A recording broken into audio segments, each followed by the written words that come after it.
Present ఎలా ఉన్నదంటే ఒక 2 నిమిషాలు బయట నిలబడాలంటే కష్టం. అంటే ప్రజెంట్ కోవిడ్లో ఉన్న వాళ్ళకే తెలుసు ఈ బాధ ఏందో.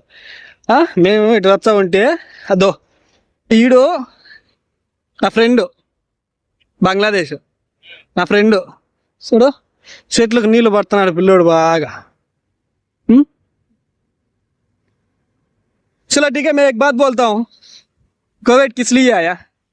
काम करने के लिए, क्या काम करने के लिए? ड्राइविंग करने के लिए। और आगे देखिए हाथ करना पड़ेगा। चलो देखो, जो कोविड आया ना, सब काम करेगा तो आना पड़ेगा, एक ही काम के लिए आएगा तो नहीं चलता है. दुनिया में भी ऐसे था ना, 2-3 काम है तो हाथ में चलेगा.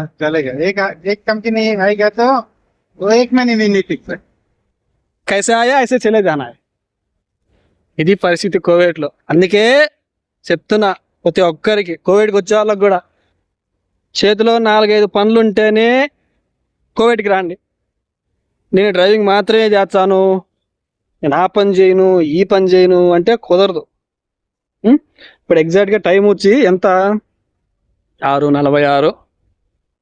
లైట్గా గాలి తోలుతుంది, అయినా కానీ ఋతువు అంటే మన కడప స్లాంగ్లో చెప్పాలంటే ఉబ్బ పెడతాను.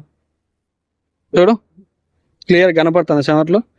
మా వాడు ఆడుకుంటున్నాను నీళ్ళతో.